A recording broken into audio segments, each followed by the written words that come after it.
Mesdames, Messieurs, nous allons rester toujours avec le gouvernement et permettre à Monsieur le ministre de l'Emploi, du Travail et des Relations avec les institutions d'apporter également quelques éléments de réponse par rapport à tout ce qui vient de se dire dans la salle. Donc, Monsieur Abbas Fall, nous vous redonnons la parole.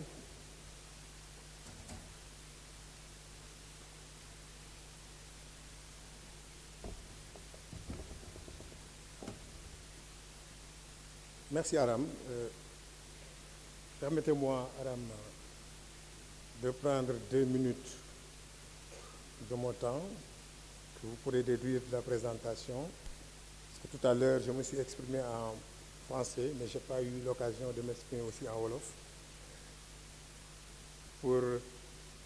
que les Sénégalais qui nous suivent un peu partout puissent comprendre les enjeux et l'importance de cette rencontre. bi may ubbi sànq dama ni woon dañ fi daje pour waxtaane mbirum liggéey ci réew mi waxtaan bi nag dafa daan boole souvent ñetti pàcc wala ñetti kuréel muy gouvernement bi di syndicat yi di patronat bi tey ñu yaatal ko ci yeneen kuréel yeneen segment parce que li ñu fi boole tey dafa am importance trop fi ci réew mi jëm par rapport ak li ñu fi fekk te comme Sénégal réewu dialogue la réewu waxtaan la moo tax ñuy wax souvent arbre à palabre jaadu na exercice bi ñu def ko premier ministre ñëw toog jàkkaarloo ñëpp mu nekk format bu bees parce que d'habitude dañ daan daje rek ci ay salle réunion génn def point de presse lu bari lañ daan waxtaane ci salle yi sax daawuñu ko dégg tey format bii nga xam ni moom le premier ministre wax ñu doxale ko muy format de transparence et de vérité devant tout le monde dégg ngeen syndicat yi taxaw nañu wax télé ak rajo yëpp di leen déglu Sénégal yëpp di leen déglu premier ministre toog loolu gëj na am Sénégal ci salle yi rek la leen daan toog beneen bi mooy salle bi ubbil nañ ko tous les Sénégalais am na ñoo xam ne sax xëy na lii ñuy waxtaane fii tey concerne leen ba ñu ngi toog ci salle bi di tàccu loolu lu bees la Sénégal et devant le Premier ministre et devant tout son gouvernement donc dañu fi dajale tey mooy ñu waxtaane tolluwaayu réew mi diggante ñi nga xam ne tey ñoom ñoo ŋànk économie bi ñu ne il faut que ñu am stabilité maanaam lépp dal parce que amoon na pacte bu fi nekkoon pacte boobu def na fukki at nag bu jotee war nañu taxaw def seetlu ne lii lañ jot a def lii jotuñu koo def naka la ñuy def ba loolu yëpp yemb ñu toog ñu waxtaane ko parce que fi ñu jëm muy li nga xam ni programme bu ñu teg muy agenda de transformation Sénégal 2050 mënuñu koo liggéey te ànduñoo dal boobu nag liggéeykat yi ñoom ñoo koy sooke patronat bi da koy sooke état bi di ko sooke te ñooñu ñëpp nag benn pàcc kese moom moo ci nekk am importance mooy li ñuy wax capital humain nit ñi daan ko wax personnel mu jógee ressources humaines léegi ñu ne capital la comme capital financier bi nga xam ni moom la entrepreneur bi di def pour développer réewam pour développer entreprise am Sénégal ne sama njaboot doomu aadama yi fi nekk capital la ñu ñoom tamit dañ leen war a jël ñu participer ci li nga xam ni moom mooy soppi Sénégal ci loolu moom moo ñu fi boole waxtaane ko fexe nag ba ñun ñëpp ñu xoolandoo benn boor syndicat état patronat ak yeneen segment yi xoolandoo benn boor yéekatandoo dóorandoo te boobaa bu ñuy dóor nag du ñu gëmm incha allah ma ñëw nag maintenant je vais venir Aram ci sur l'état des lieux ici des revendications syndicales je vais faire un petit blending damay jaxase olof bi ak français bi pour que ñun ñëpp ñu bokk comprendre ndoo ko état des lieux des revendications syndicales il y a beaucoup de choses que nous avons effectivement entendues de la part des syndicats mooy fi ñu fekk revendication yi présentation nag bi ñuy def C'est d'une part sur les cahiers de doléances 2024 qui ont été remis au président de la République le 1er mai 2024 maanaam préoccupation yi nga xam ne moom la syndicat yi am ñu dëxañ ko ci li ñu tuddee cahier de doléances jox ko le président de la République donc le 1er mai 2024 mu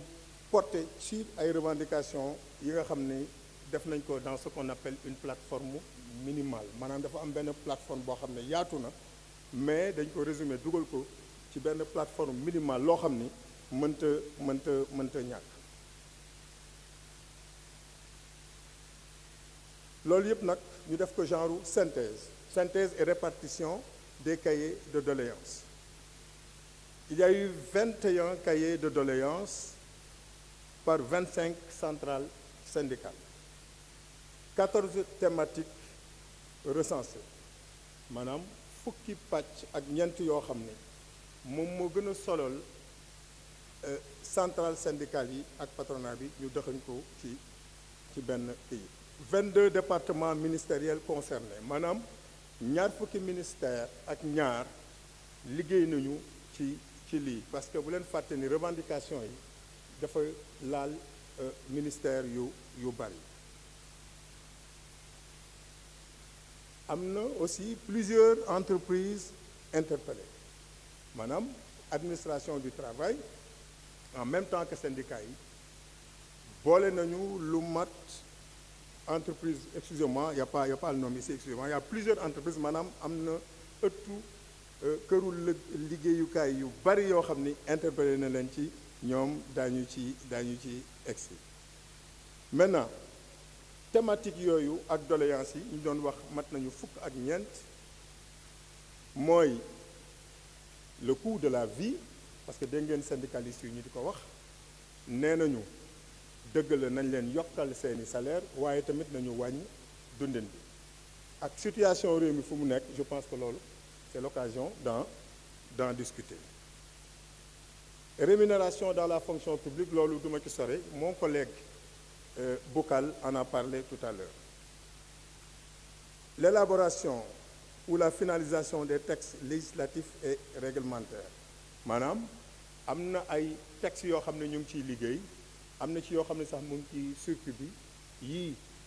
jëm ci droit du travail yii jëm ci code de sécurité sociale yooyu dinañ ci ñëwaat mu am la promotion de l'emploi parce que xam ngeen ni ministère bu bees la boo xam ne dañ jël emploi daal di ko ci dëxëñ am na ay points yoo xam ne incha allah dina ñëw ci présentation bi ci mbirum naka la ñuy def ba emploi xaw a yaatu ci réew mi. Je rappelle que le ministère de l'emploi ne crée pas l'emploi, il travaille à la promotion de l'emploi. Sans compter effectivement bu ñu jëlee état bi rôle bi nga xam ni moom da ko ciy jël en tant que employeur. La protection sociale et les conditions de travail loolu bokk na ci li gën a intéressé effectivement syndicats yi ak travailleurs lu mënti am muy cherté de la vie muy revendication salariale lépp mu ngi jëm ci protection sociale et conditions des travailleurs ci loolu am na benn code de sécurité sociale bu bees boo xam ne incha allah buñ ci eggee di ngeen gis ni gouvernement bi bëgg na jël en charge ces questions-là à travers des textes. Le renforcement du dialogue social et la promotion des négociations collectives effectivement yi syndicalistes yi am na lu bari lu ñu ci wax ci côté boobu fexe ba nit ñi ci biir entreprise yi feneen ñuy toog di waxtaan. Beneen bi c'est le respect des droits fondamentaux du travail loolu moo tax ñu ne code du travail bi yàgg na am na ci yoo xam ne sax daanaka point yoo xam ne biñ ko ci defee boobu ñun ñi ñëpp di dooguñu defe naa war nañ ko xoolaat te dinañ ci ñëw ci tout à l'heure ci li nga xam ni prévoir nañ ko ci def pour le respect des droits fondamentaux des travailleurs. Éducation nationale enseignement supérieur dégg ngeen waa SAES dañu wax dégg ngeen aussi les représentants des étudiants li ñu wax xam naa ni premier ministre dina ci ñëwaat tuuti suñu rakk yi nga xam ne ñu ngi ci enseignement supérieur dégg na leen wax, mais dégg nañu aussi l'élève Awa Fall Kane li mu wax te incha allah daañu ci góorgóorlu. L'autosuffisance et la sécurité alimentaire waaw yooyu aussi bokk na ci li nga xam ni centrales syndicales yi boole nañ ko ci li nga xam ne war nañ ci mën a liggéey. L'agriculture et l'élevage, l'agriculture avec un grand A qui va tirer notre économie dinañ ci waxtaan. Les politiques énergétiques naka la ñuy def ba énergie sakkan ci réew mi mais à coût acceptable, parce que loolu dina permettre, c'est vrai, au-delà de la consommation, mais xam ngeen ni l'énergie fait partie des coûts de production te nu mu gën a yombee rek gën a développer entreprise yi gën a permettre entreprise yi ñu wàññi seeni charge ba pare xëy na gën a mën a recruter wala jël en charge les préoccupations des travailleurs. L'innovation, l'infrastructure, loolu aussi bokk na ci thématique yi nga xam ni syndicats yi ñëw nañ ci. Innovation avec le New Deal technologique, je pense que l'économie numérique va se développer te dina am yeneen forme d'emploi yoo xam ne dinañ ko mën a créer. Maa ngi doon tooñ le doyen Cheikh Diop lu mu doon wax naan syndicats yi bu ñu adapté wu wala travailleurs yi bu ñu jéemul adapté wu avec l'ère des technologies de l'information et de la communication avec le numérique, certains travailleurs devront disparaître. Nee na ma rassuré ko ne ko les travailleurs resteront toujours là, mais dinañ leen former ñu adapté wu à l'évolution technologique. Maintenant, suivi du cahier donc des doléances, naka lañ ci liggéeyee le travail méthodologique, synthèse et répartition des doléances au ministère concerné en juin 2024 moom la doon wax léegi mu am ñaar fukki ministère ak ñaar yoo xam ne yónnee nañu seen liggéey ba ñu dëxañ ko ci lii. Saisine des ministères concernés, donc noonu la ñu def saisir ministères yi concernés yi. Après am na réunion technique yoo xam ne tenir nañ ko avec les points focaux ministériels en octobre 2024 pour montrer que depuis que nous sommes là nous n'avons pas chômé, ñu ngi liggéey fexe ba bis bu ñu toog ak syndicats yi ñu xool donc naka la ñuy mën a def pour juboo ci point yu bari. bi ñu jógee ci réunion boobu ñu dem ci élaboration du pré-rapport général sur le traitement des cahiers de doléances. Pré-rapport la après bu ñu paree ñu waxtaane le rapport définitif. Rencontre entre le ministre et les centrales syndicales les plus représentatives le 30 juin 2025. Donc le dialogue n'a jamais été interrompu. Mon prédécesseur, je crois, avait établi le dialogue. Man bi ma ñëwee le 9 janvier, le 30 janvier, 3 semaines après, je vous ai reçu au ministère pour ñu waxtaan et je crois que c'était les 4 centrales les plus représentatives. Donc c'était le 30 janvier 2025. Après maintenant, il y a eu une réunion de partage du pré-rapport avec les centrales syndicales le 23 décembre 2024. Bu ñu jógee ci loolu maintenant ñu dem ci doléance de la plateforme minimale loo xam ni xëy na mënta ñàkk mënuñ cee bañ a taxaw def ci waxtaan mooy le respect des libertés syndicales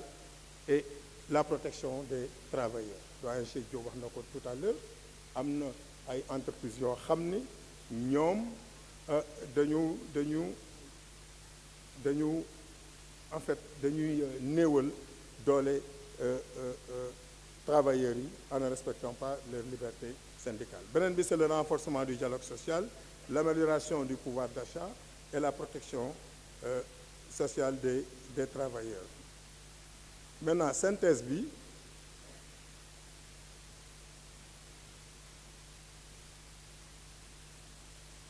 il y a le projet du nouveau code du travail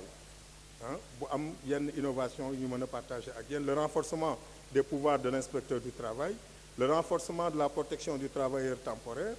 le renforcement de la protection du travailleur en chômage technique, la restauration de l'arbitrage et de la médiation, l'introduction du télétravail,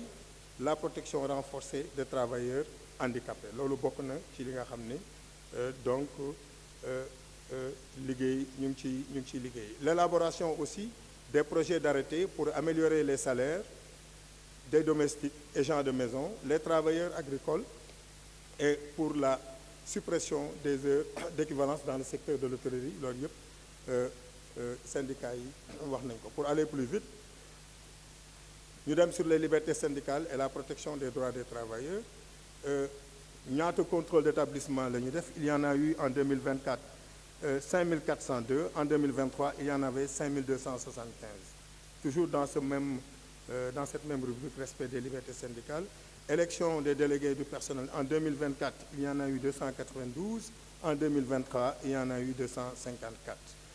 Comité d'hygiène et de sécurité de travail, toujours 2024 on en a installé 86, en 2023 c'était 62. Le contrat de travail yi aussi yokku nañu. En 2024 il y a eu 77 870 contrats de travail qui ont été enregistrés. En 2023 61 000, donc 36. Bu ñu ñëwee sur les libertés sur les libertés syndicales, pour le nombre de conflits individuels il y en a eu 3 960 en 2024. Conciliation suite aux conflits individuels en 2024 2249. Non conciliation 1711, dont 719 transmis au tribunal du travail. Montant des transactions au profit des travailleurs, c'est 9 482 909 francs CFA. loolu jot nañ ko seetlu ci liggéey bi ñu def. Formation des acteurs au dialogue social, loolu aussi am na lu bari luñ ci def. Amélioration du pouvoir d'achat aussi avec l'évolution du SMIC, am na luñ ci def. Ngeen baal na maa ngi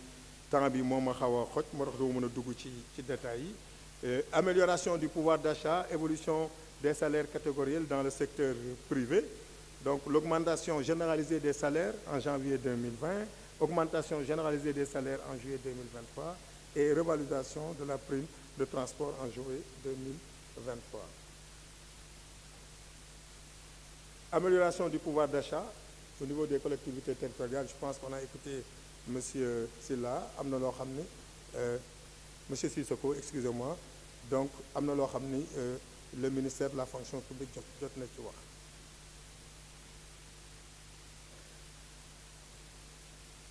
Voilà, maintenant bu ñëwee ci protection sociale des travailleurs, ça c'est important. Il y a un projet du nouveau code de sécurité sociale boo xam ni dina am préoccupation yoo xam ni daaw ñu ko jël am na ci. Mooy l'amélioration du cadre juridique de la gouvernance des IPS, l'extension de la protection sociale au travers de l'économie informelle. Ñi nga xam ni amuñu woon protection sociale, le nouveau code leen ko permettre ñu am ko. Amélioration de la gestion technique des branches. Bon, loolu am na ay détails yoo xam ne daañu ci ñëwaat avec le ministère des Finances. Institutionnalisation de la convention d'objectifs entre l'autorité de tutelle et les IPS et la création d'un organe d'orientation interne de la politique générale en matière de sécurité sociale. Donc, Monsieur le Premier ministre, je sais qu'il y a énormément de choses qui vous attendent. Le reste, peut-être de la présentation, surtout, dinañ ci xëy na ñëwaat bis bu ñu gënee toog waxtaan parce que tey ubbi la rek mais li ci gën a bari mooy bis bu ñu toogee di waxtaan ñun ñëpp daañu xool li nga xam ni état bi jot na ko def en matière donc de respect de certains accords ak li nga xam ni jotakuñ ko def bu ñu toogee daañu ci waxtaan incha allah pour que lépp ñu mën ko jëmmal ci benn document boo xam ne ñëpp dañ ci déggoo incha allah maa ngi leen di gërëm di leen sant ci déglu waay.